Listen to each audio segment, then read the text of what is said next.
আমি আজকে যা কিছু মিলিয়নিয়ার হওয়া বলেন, বিদেশে সেটেল হওয়া বলেন, রিচ বলেন, প্রভাব প্রতিপত্তি বলেন, যা কিছু আমি তার সব কিছু যদি আমার একটা সাবজেক্টকে ক্রেডিট হিসেবে দিতে হয় সেটা হবে ডিজিটাল মার্কেটিং। আমি গত এক যুগেরও বেশি সময় ধরে ডিজিটাল মার্কেটিং নিয়ে প্রফেশনালি কাজ করতেছি। আমার ইন্টারন্যাশনাল এজেন্সি প্রায় 120টা ক্লায়েন্টের সাথে কাজ করে এবং আমি কয়েকটা ইউটিউব ভিডিও দেখে, কয়েকটা ব্লগ পড়ে বা কয়েকটা বই পড়ে ডিজিটাল মার্কেটিং শিখছি তা না, ওগুলো তো আমি করেছি। পাশাপাশি আমি এমন একজন যে ডিজিটাল মার্কেটিং এ মাস্টার্স পর্যন্ত করছে ইন্টারন্যাশনালি ইউনিভার্সিটি অফ ডাবলিনে, ট্রিনিটি কলেজ ডাবলিন থেকে। এবং এই মাস্টার্সটা আমি করি 2017 সালে। 2017তে শুরু করি, 2018তে শেষ হয়। তখন আপনি যদি চারদিকে তাকাইতেন এমন কাউকে আপনি খুঁজে পাইতেন না বাংলাদেশের যে ডিজিটাল মার্কেটিং এ মাস্টার্স করেছে, কারণ আমি ছিলাম প্রথম। এখনো যে অনেক বেশি পান তা না, এখনো যদি আপনি আপনার চারদিকে তাকান ডিজিটাল মার্কেটিং এর মতো একটা নিশ সাবজেক্টে, খুব ছোট্ট একটা সাবজেক্টে কেউ মাস্টার্স করছে আয়ারল্যান্ডের মতো একটা জায়গায়, যেটা বাংলাদেশিদের জন্য সাধারণত যাওয়ার জায়গা না। বাংলাদেশিরা সাধারণত যে চারটা বড় দেশে যায় আমরা জানি, অস্ট্রেলিয়া, আমেরিকা, কানাডা এবং ইউকে, এই চারটা বড় দেশে সাধারণত বাংলাদেশি স্টুডেন্টরা যায়। সেখানে আয়ারল্যান্ডের মতো একটা র্যান্ডম জায়গায় যে ডিজিটাল মার্কেটিং এর মতো একটা র্যান্ডম সাবজেক্টে মাস্টার্স করেছে এরকম মানুষ খুঁজে পাওয়া যায় না। এত কাহিনী আমি কেন বলতেছি? এত কাহিনী আমি এই জন্য বলতেছি কারণ ডিজিটাল মার্কেটিং আমার খুব পছন্দের একটা জিনিস এবং আমি বিশ্বাস করি ডিজিটাল মার্কেটিংকে যদি কেউ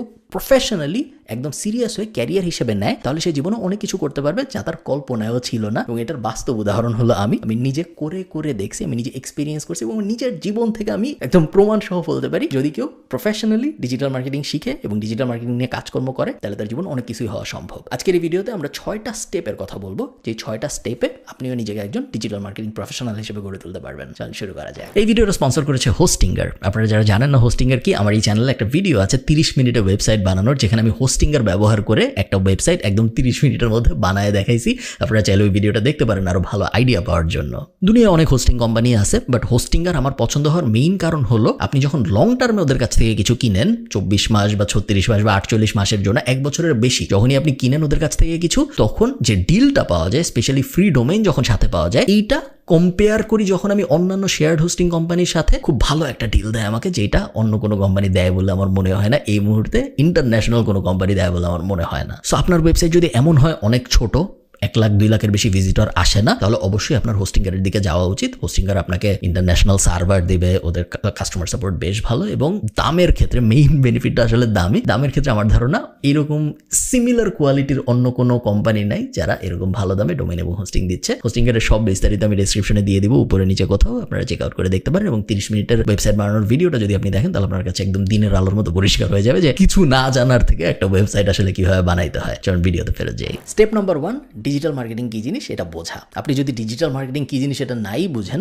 তাহলে তো কোনো কিছুই আসলে হইল না। যে কোনো কিছু শুরু করার আগে ওই ইন্ডাস্ট্রিটা খুব ভালো মতো বোঝা জরুরি। ডিজিটাল মার্কেটিং যদি আমরা বুঝতে চাই তাহলে আমাদের একটু মার্কেটিং ব্যাপারটা বুঝতে হবে। মার্কেটিং কি জিনিস আমরা সবাই কমন সেন্স থেকে জানি। মার্কেটিং হলো এমন পদ্ধতি, যে পদ্ধতিগুলো ব্যবহার করে একজন মানুষকে কোনো একটা প্রোডাক্ট বা কোনো একটা সার্ভিসের কাছে নিয়ে আসা যায়। সরাসরি কিনাইতে হবে না, প্রোডাক্ট বা সার্ভিসের ব্যাপারে জানানো এক ধরনের মার্কেটিং, অ্যাওয়্যার করাও এক ধরনের মার্কেটিং, প্রোডাক্ট বা সার্ভিসের কোনো একটা ফিচারের ব্যাপারে জানানো এক ধরনের মার্কেটিং। অনেক ধরনের মার্কেটিং হইতে পারে, বাট গোল সবসময় সেম, প্রোডাক্ট বা সার্ভিসের কাছে নিয়ে আসবো আমি আমার পোটেনশিয়াল কনজিউমারকে। এই জিনিসটাকেই মার্কেটিং বলে। ইতিহাসে মার্কেটিং ট্র্যাডিশনালি যেভাবে হয়ে আসছে সেটা হলো, আমি রাস্তা দিয়ে হাঁটতেছি, আমি ডাইনে একটা বিলবোর্ড দেখলাম, এই বিলবোর্ডটা কে বসাইছে? একটা কোম্পানি বসাইছে। কেন বসাইছে? কারণ সে তার কোম্পানির বিস্তারিত আমার মাথার মধ্যে দিতে চায়, যেন পরবর্তীতে ওই কোনো প্রোডাক্ট বা সার্ভিস যদি আমি কিনতে চাই সেক্ষেত্রে ওই বিলবোর্ডে আমি যে জিনিসটা দেখছি সেটা যেন আমার মাথায় থাকে। সবসময় কাজ করে এরকম না, but that's marketing. Traditional marketing এর আরো কিছু উদাহরণ কি? টিভিতে আমরা যখন অ্যাড দেখি, রেডিওতে আমরা যখন অ্যাড দেখি, পেপারে আমরা যখন অ্যাড দেখি, আমাদের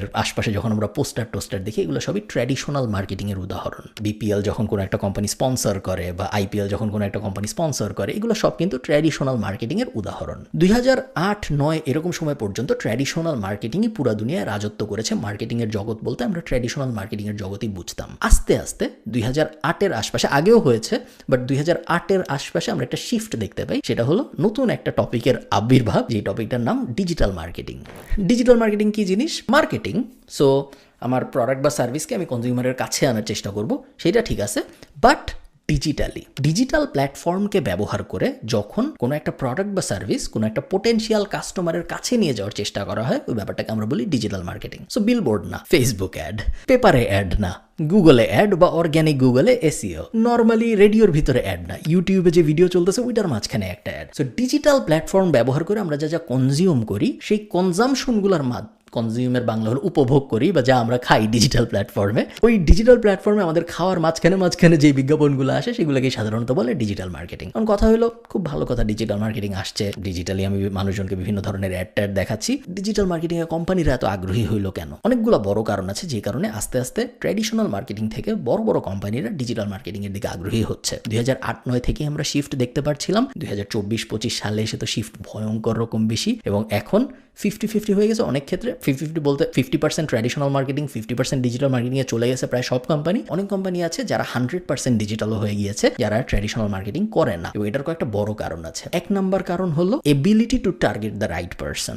যখন আমি জুতা বেচবো একটা, এবং আমার ট্র্যাডিশনাল মার্কেটিং ব্যবহার করতে হবে জুতা বেচার জন্য, আমি যখন টিভিতে অ্যাড দিব, আমি যখন নিউজ পেপারে অ্যাড দিব, আমি যখন বিলবোর্ড বসাবো জুতার, ওই জুতার অ্যাডটা আসলে কে দেখবে, তার আসলেই জুতা কেনার আগ্রহ আছে নাকি, এগুলোর কোনো কিছুর ব্যাপারে আমার কোনো শিওরিটি নাই। মার্কেটিং ব্যাপারটা এরকমই ছিল, কোনো গ্যারান্টি ছিল না, যেটাকে আমরা বলতাম যে ইংলিশ টার্মটা আমার এই মুহূর্তে মনে পড়তেছে না, বাট বেসিক্যালি গুলি করা, যে গুলিটা চারিদিকে ছড়ায় যাবে, ছড়রা স্টাইলে গুলি, কয়েকটা লাগলো, কয়েকটা লাগলো না। ডিজিটাল মার্কেটিং আসার পর এটা পরিবর্তিত হয়ে শর্টগান মেথডে চলে আসছে। এখন আমি জুতার অ্যাড টার্গেট করে এমন মানুষকেই দেখাইতে পারি যার জুতা দরকার, যে বেশি হাঁটে, যে বেশি দৌড়ায়, বা যে অনেক জুতা কিনে আমি তার পাস্ট বিহেভিয়ার দিয়ে দেখছি, বা এই স্পেসিফিক বয়সের মানুষকে আমি দেখাইতে পারি, এই স্পেসিফিক জেন্ডারের মানুষকে আমি দেখাইতে পারি, এই স্পেসিফিক রিজিয়নের মানুষকে আমি দেখাইতে পারি, বা এমন মানুষকে আমি নাইকির অ্যাড দেখাইতে পারি যে মাইকেল জর্ডানের ফ্যান, কারণ আমরা জানি তার নাইকি কেনার চান্স একটু বেশি। তো এই টাইপ জিনিসপত্রগুলো, এবিলিটি টু টার্গেট, একদম পিন পয়েন্ট করে পারফেক্ট মানুষকে টার্গেট করার এবিলিটি ডিজিটাল মার্কেটিং অনেক বেশি, যেটা একটা বড় কারণ যে কারণে কোম্পানিরা আস্তে আস্তে ট্র্যাডিশনাল থেকে ডিজিটালে চলে আসছে। সেকেন্ড আরেকটা যেটা বড় কারণ সেটা হলো কস্ট এফেক্টিভনেস। দেখেন পেপারে অ্যাড বা বিলবোর্ডের অ্যাড অনেক দামি, ইভেন আজকের দিনেও অনেক বেশি দামি, এবং এটার একটা মূল কারণ হলো রিয়েল এস্টেটের স্বল্পতা। আপনি চাইলেই মহাখালীতে 500 বিলবোর্ড বসাইতে পারবেন না, জায়গায় আছে 10টা। সো যেহেতু জায়গা কম এবং যেহেতু ডিমান্ড বেশি, এই কারণে সব কোম্পানি টার্গেট করে ওই 10টা জায়গা নিতে, এবং এই কারণে দামটা বাড়ে। আমরা সাপ্লাই অ্যান্ড ডিমান্ডের বেসিক ইকোনমিক্স থেকে এটা বুঝি। ডিজিটালের সুবিধাটা হইলো ফেসবুকের স্ক্রলের তো শেষ নাই, গুগলের অ্যাডের তো শেষ নাই, ইউটিউবে ভিডিওর তো শেষ নাই। সো কত জায়গায় আমি কত অ্যাড দিতে পারবো এটার যেহেতু শেষ নাই, সো সেম সাপ্লাই অ্যান্ড ডিমান্ডের ইকুয়েশন যদি আপনি চিন্তা করেন, খরচও কমে আসতেছে, আমি টার্গেটও করতে পারতেছি আরো ভালো মানুষকে। এটা একটা বড় কারণ যে কারণে আরো কোম্পানি ডিজিটালে চলে আসতেছে, অর্গানিক মার্কেট ট্র্যাডিশনাল মার্কেটিংকে অ্যাভয়েড করে। থার্ড যে আরেকটা বড় কারণ সেটা হলো মানুষের অ্যাটেনশন শিফট করা। মানুষের অ্যাটেনশন যেখানে যাবে মার্কেটিং সবসময় সেখানে যাবে, এটা মার্কেটিং এর একটা ধ্রুব সত্য ব্যাপার। মানুষ যদি কালকে হঠাৎ করে সবাই মিলে বাংলাদেশে কাবাডি দেখা শুরু করে, তাহলে পরশুদিন থেকে সব কোম্পানি ওই কাবাডির খেলাগুলো স্পন্সর করা শুরু করবে, কাবাডির জার্সি স্পন্সর করা শুরু করবে। তার কারণ মার্কেটিং এর বেসিক রুলই হইলো যেখানে অ্যাটেনশন যাবে ওখানে মার্কেটিং যাবে। আমার ভিডিওতে মানুষ স্পন্সর করে কেন? কোম্পানিরা, কারণ আমার ভিডিওতে মানুষ অ্যাটেনশন দেয়। যেহেতু মানুষ অ্যাটেনশন দেয়, ওই অ্যাটেনশনেরই একটু পার্সেন্ট একটা কোম্পানি নিতে চায় স্পন্সরশিপ স্লট নিয়ে। একইভাবে খেলার ভিডিওতে খেলা যখন হয় তখন কোম্পানিরা স্পন্সর করে, সেম, কারণ খেলায় আমরা অ্যাটেনশন দিচ্ছি। ওয়ার্ল্ড কাপের সময় স্পন্সরশিপের ফি বেড়ে যায়, কারণ ওয়ার্ল্ড কাপে অ্যাটেনশন অনেক বেশি। নর্মাল খেলায় স্পন্সরশিপ কমে আসে, কারণ নর্মাল খেলায় অত অ্যাটেনশন নাই। ডিজিটালে যেহেতু অনেক অ্যাটেনশন আসছে, মানুষ সারাদিন গুগলে, মানুষ সারাদিন ফেসবুকে, মানুষ সারাদিন ইনস্টাগ্রামে, টিকটকে, এই কারণে ডিজিটালেও কোম্পানিরা অ্যাড দেওয়া বেশি শুরু করতেছে। খুব সিম্পল ব্যাপার। স্টেপ 2 হলো এই ব্যাপারটা বোঝার চেষ্টা করা ডিজিটাল মার্কেটিং এর ভেতরে কি কি সাব টপিক আছে বা সাব ফিল্ড আছে যেখানে আপনি আপনার নিজের ক্যারিয়ার দাঁড় করাইতে পারেন। ডিজিটাল মার্কেটিং এর সাব ফিল্ড বলতে আমরা যদি আবারও ট্র্যাডিশনাল মার্কেটিং এর উদাহরণ নিই তাহলে বুঝতে সুবিধা হবে। ট্র্যাডিশনাল মার্কেটিং এর সাব ফিল্ড কি? ট্র্যাডিশনাল মার্কেটিং এর সাব ফিল্ড হইল আপনি টিভি অ্যাডের বিষয়ে একজন এক্সপার্ট হইতে পারেন, আপনি কপি লেখার ব্যাপারে একজন এক্সপার্ট হইতে পারেন, আপনি বিলবোর্ড বানানোর ব্যাপারে একজন এক্সপার্ট হইতে পারেন, বিলবোর্ডের ভিতরে যে ডিজাইন হয় সেই ডিজাইনের ব্যাপারে আপনি একজন এক্সপার্ট হইতে পারেন। সো ট্র্যাডিশনাল মার্কেটিংয়ের যে ডিফারেন্ট পার্ট আছে, ওই ডিফারেন্ট পার্টে আলাদা আলাদা এক্সপার্ট মানুষ পাওয়া সম্ভব। ডিজিটালেও ব্যাপারটা এক্স্যাক্টলি সেম, বাট ডিজিটাল এই ব্যাপারটা আমরা দুইভাবে ডিফাইন করি। একটা হলো প্ল্যাটফর্ম ডিফারেন্স আর একটা হলো স্কিল ডিফারেন্স। প্ল্যাটফর্ম ডিফারেন্স ব্যাপারটা হলো ডিজিটাল মার্কেটিংয়ে আপনি যখন একজন মানুষের কাছে পৌঁছানোর চেষ্টা করতেছেন আপনার ডিজিটাল মার্কেটিং স্কিল দিয়ে, তখন সেই স্কিলটা অনেক ধরনের হয়, অনেক প্ল্যাটফর্মের উপর ভিত্তি করে স্কিল পরিবর্তিত হয়। গুগল অ্যাড দেওয়া এক ধরনের ডিজিটাল মার্কেটিং। এটা কারা করে? যারা গুগলের মাধ্যমে মানুষের কাছে পৌঁছাতে চায়। আমি যখন লিখব ডক্টর ইন শরীয়তপুর, তখন শরীয়তপুরের কোন ডাক্তার গুগলের প্রথম পেজে আসবে ভার্সেস কোন ডাক্তার দ্বিতীয় পেজে আসবে, এটা কিন্তু একটা বড় ব্যাপার। এবং ইন্টারন্যাশনালি এটার উপর বিলিয়ন এক্সাম্পলটা আমি জাস্ট আপনাদের বোঝার সুবিধার জন্য দিচ্ছি। ইন্টারন্যাশনালি এটা একটা বড় ডিল, গুগলের প্রথম পেজে কে আসবে না আসবে। ফেসবুকে আমি কোন অ্যাড দেখবো, কোন অ্যাড দেখবো না, কোন অ্যাড দেখাবো, কোন অ্যাড দেখাবো না, এটা কমপ্লিটলি ডিফারেন্ট একটা স্কিল। যেই লোক গুগল অ্যাডে এক্সপার্ট হবে বা গুগল অর্গ্যানিকে এক্সপার্ট হবে, সেম লোকেরই ফেসবুক অ্যাড বা ফেসবুক অর্গ্যানিকে এক্সপার্ট হওয়া জরুরি না। এগুলো হলো প্ল্যাটফর্ম ডিফারেন্স। সো আপনার কী কী প্ল্যাটফর্ম আছে এগুলো বুঝতে হবে। Google ad, Facebook ad, email marketing, push notification, AI, হাবি জাবি অনেক প্ল্যাটফর্ম এবং সাব প্ল্যাটফর্ম আছে ডিজিটাল মার্কেটিংয়ের জগতে, যেগুলো প্রত্যেকটার ব্যাপারে আপনার ক্লিয়ার আন্ডারস্ট্যান্ডিং লাগবে। এটা হলো প্ল্যাটফর্ম স্পেশালাইজড হওয়া। এরপরে আসবে স্কিল স্পেশালাইজড হওয়া। সেটা কি জিনিস? সেটা হলো প্রত্যেকটা প্ল্যাটফর্মের কিছু স্পেসিফিক স্কিল আছে যেগুলো আপনার আয়ত্ত করতে হবে যদি আপনি ওই প্ল্যাটফর্মে কাজ করতে চান। যে ফেসবুক অ্যাড এক্সপার্ট, সে যদি ভালো কপি লিখতে না পারে, সে যদি ভালো ক্রিয়েটিভ বানাইতে না পারে, সে যদি একটা রিল কিভাবে অর্গানাইজ করতে হয় এটা না বুঝে, সে যদি একটা ভিডিওর হুক কি, মেইন পয়েন্ট কি, সিটিএ কি, এগুলো খুব ভালো মতো না বুঝে, তাহলে কিন্তু সে কখনোই ফেসবুক অ্যাডে ভালো করতে পারবে না। এটা ফেসবুক প্ল্যাটফর্মের উপরের স্কিল। আবার মনে করেন যে লোক গুগল অ্যাডে এক্সপার্ট হবে, তার খুবই ভালো কপি রাইটিং জানতে হবে, কারণ তার লেখা দিয়ে বুঝাইতে হবে মানুষকে কেন ওই অ্যাডে ক্লিক করা উচিত অন্য কোনো অ্যাডে ক্লিক না করে, বা কেন তার ওই অর্গ্যানিক রেজাল্টে ক্লিক করা উচিত অন্য কোনো অর্গ্যানিক রেজাল্টে ক্লিক না করে। এই জিনিসটা তার লেখা দিয়ে বোঝানো ছাড়া উপায় নেই, কারণ গুগল রেজাল্টে লেখা ছাড়া আর কিছু আসে না। ফেসবুকে যেরকম ইমেজ আসে, ভিডিও আসে, গুগল অ্যাডে খালি লেখাই আসে। সো ওইখানে লেখার স্কিলটা অনেক বেশি গুরুত্বপূর্ণ, কপি রাইটিংয়ের স্কিলটা অনেক বেশি গুরুত্বপূর্ণ। এই কারণে কপি রাইটিং বিশাল একটা ইন্ডাস্ট্রি। সো আপনি বুঝতে পারতেছেন প্রত্যেকটা প্ল্যাটফর্মের আলাদা আলাদা স্কিল রিকোয়ারমেন্ট আছে, এবং আপনি যদি ওই প্ল্যাটফর্মে কাজ করতে চান আপনার ওই স্কিলগুলো আয়ত্ত করতে পারতে হবে। যে ইমেল মার্কেটিং এক্সপার্ট, তার খুব ভালো ইমেল সাবজেক্ট লাইন বানাইতে পারতে হবে, তার খুব ভালো ইমেল বডি বানাইতে পারতে হবে, তার খুব পারফেক্টলি এবি টেস্টিং করতে পারতে হবে, ইত্যাদি ইত্যাদি। আমি যদি বলা শুরু করি প্ল্যাটফর্মের এবং প্ল্যাটফর্ম স্পেসিফিক স্কিলের, ওটার কোনো শেষ হবে না, বাট এই ব্যাপারগুলো আপনার পারতে হবে। এটা আমি বলবো step number 2। Step number 3, forget digital, learn marketing. এই কথাটা একটু কন্ট্রোভার্সিয়াল, বাট আমার কথা যদি আপনারা শুনেন আপনাদের লাভই হবে, ক্ষতি হবে না। অনেক সময় আমরা যেহেতু ডিজিটাল মার্কেটিং টুল ভিত্তিক, টুল ডিপেন্ডেন্ট, এই কারণে আমরা টুল শেখাকেই ডিজিটাল মার্কেটিং শেখা মনে করি। ধরেন কথার কথা, আমি মহাখালীতে একটা বিলবোর্ড বসাবো, আমি একটা মার্কেটিং কোম্পানিকে হায়ার করলাম। সেই মার্কেটিং কোম্পানির যাকে আমি হায়ার করতেছি তার সাথে আমি বসলাম, ধরুন 2টা মানুষ আমার সামনে বসে আছে, আমি তাকে বলতেছি যে আমি তোমাকে হায়ার করব কেন। সে আমাকে বলল আপনি আমাকে হায়ার করবেন কারণ আমার কাছে অনেক বড় একটা মই আছে, আমি এই মই নিয়ে একদম উপর পর্যন্ত যে খুব সুন্দর করে বিলবোর্ডটা লাগাইতে পারবো। ভার্সেস আরেকজন আপনাকে বলল আমি বিলবোর্ডটা এমন ভাবে ডিজাইন করব, বিলবোর্ডের ভিতরে এমন কথাবার্তা থাকবে যে কথাবার্তা শুনলেই মানুষের মনে হবে যে এই চানাচুরটা কিনি বা এই তেলটা কিনি। আপনি কাকে হায়ার করবেন? সেকেন্ড জনকে। প্রথম জনকে তো আপনি হায়ার করবেন না।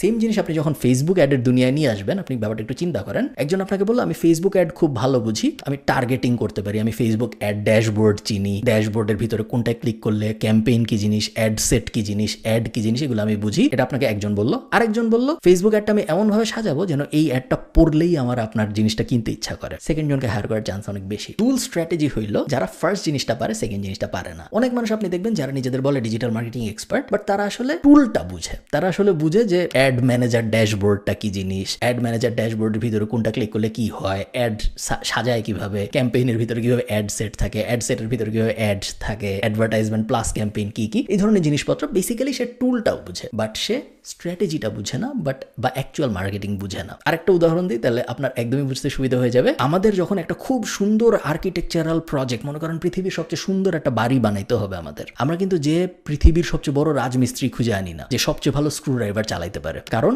রাজমিস্ত্রি যে সবচেয়ে ভালো স্ক্রু ড্রাইভার চালাইতে পারে সেই ইম্পর্টেন্ট না। ইম্পর্টেন্ট হলো যে বুঝবে বাড়িটার ডিজাইন কিরকম হবে, বাড়িটার আর্কিটেকচার কিরকম হবে, বাড়িটা, কারণ ওইভাবে তখন যখন রাজমিস্ত্রিটা ওই প্ল্যান অনুযায়ী কাজ করবে তখন জিনিসটা ভালো হবে। রাজমিস্ত্রি অত ইম্পর্টেন্ট ব্যাপার না, আর্কিটেক্টটা বেশি ইম্পর্টেন্ট। একইভাবে গুগলে মেটা ডেসক্রিপশন কিভাবে লেখে বা ফেসবুকে কিভাবে এটা চাপলে ওইভাবে 18 থেকে 25 বছর বয়সীদের অ্যাড, ওই ব্যাপারটা ইম্পর্টেন্ট না। ইম্পর্টেন্ট হলো বোঝা আমি কি বললে বা আমি কি দেখাইলে কি হবে, আমি কি বললে, আমি কি ভিডিও দেখালে বা আমি কি ইমেজ দেখাইলে, কখন কোন সময় কোন জিনিস দেখালে, কিভাবে বললে মানুষ কনভিন্স হবে বা মানুষ কোনো একটা অ্যাকশন নিতে আগ্রহী হবে। এই যে পার্ট, এটাই অ্যাকচুয়াল মার্কেটিং। বাকি সবকিছু হলো টুল, ঠিক আছে?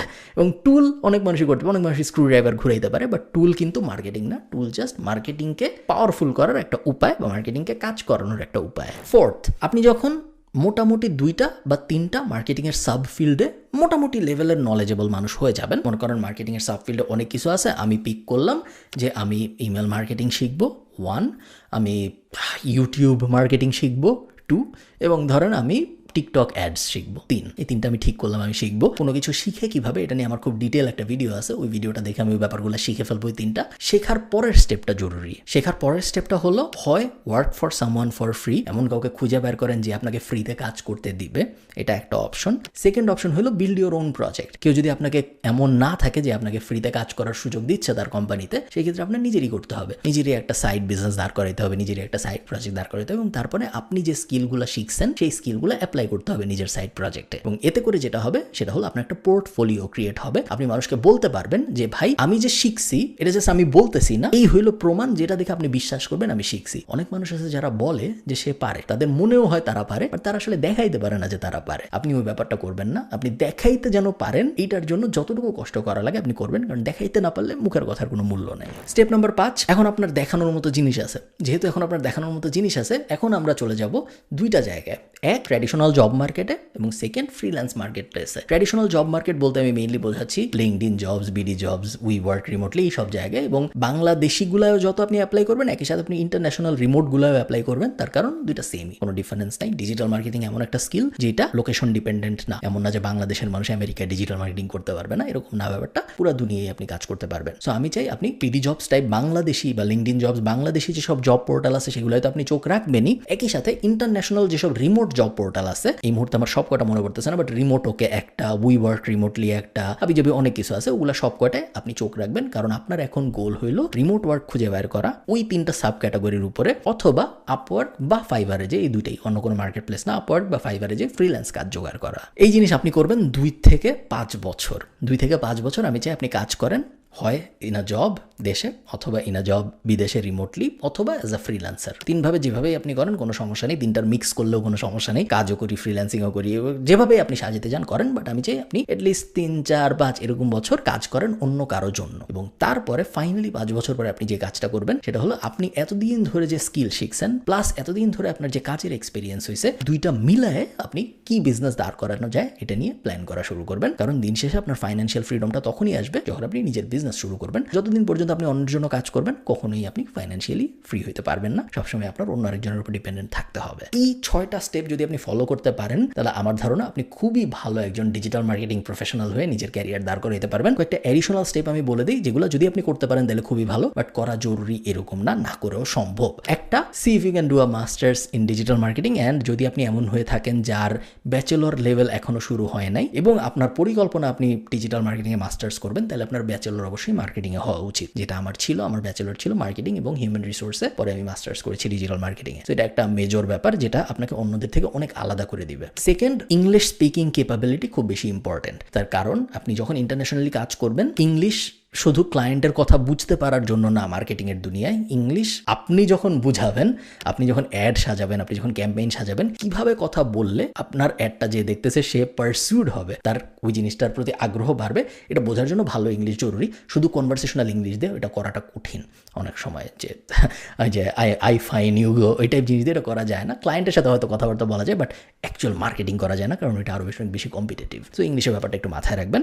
থার্ড যে জিনিসটা আমি লাস্ট বলবো সেটা হলো মার্কেটিংয়ের দুনিয়ায় ভালো মার্কেটার এবং নর্মাল মার্কেটার, এটার মেইন ডিফারেন্সিয়েশনটা হইল পারসুয়েশন ভিত্তিক নলেজ কার কত বেশি এটা দিয়ে। এবং এই পারসুয়েশন ভিত্তিক নলেজ গ্যাদার করার জন্য বই পড়ার আসলে কোনো বিকল্প নাই। আমি ভাঙা রেকর্ডের মতো আমি নিজেও চাই না আপনাদের বলতে যে বই পড়েন, কারণ এগুলো আমরা সবাই জানি যে বই পড়া ভালো, বাট মার্কেটিংয়ের জন্য এটা স্পেশালি ইম্পর্টেন্ট বই পড়া। কারণ বই না পড়লে গল্পের স্ট্রাকচার ভালো হয় না কারো মাথার মধ্যে, এবং গল্পের স্ট্রাকচার যদি কারো মাথার মধ্যে ভালো না হয়, তো যদি সুন্দর করে ফ্রেম বাই ফ্রেম গল্প সাজাতে না পারে, তাহলে সেই গল্পের কনজামশনও ভালো হয় না। এবং আপনি চিন্তা করেন আপনি একজন মার্কেটার যে কিছু একটা বলতেছেন বা কিছু একটা লিখতেছেন যা মানুষ আসলে সহজে বুঝতেই পারতেছে না, তাইলে আপনি তো আসলে মার্কেটিং বুঝেন না, তাই না? তো ওই ব্যাপারটা মাথায় রাখতে হবে, আমাদের অনেক কিছু পড়তে হবে। এই 6টা স্টেপ, এই 6টা স্টেপ যদি আপনি ফলো করতে পারেন তাহলে আমার ধারণা আপনি ডিজিটাল মার্কেটিং প্রফেশনে অনেক ভালো করবেন। হাবি জাবি ভিডিও যে এই যে ডিজিটাল মার্কেটার হয়ে যান, এই যে আজকের এই ভিডিওতে আমি আপনাকে শিখাই দিব ডিজিটাল মার্কেটিং, এই যে এই করবো, হ্যান করবো, ত্যান করবো, ওগুলো অ্যাভয়েড করাই ভালো। কারণ যত আজে এরা জিনিস আপনি কনজিউম করবেন, আপনার অ্যাকচুয়াল কাজ করার পোটেনশিয়াল তত কমতে থাকবে। ভালো থাকেন সবাই, সবার সাথে আমার দেখা হবে পরের কোনো একটা ভিডিওতে। টাটা।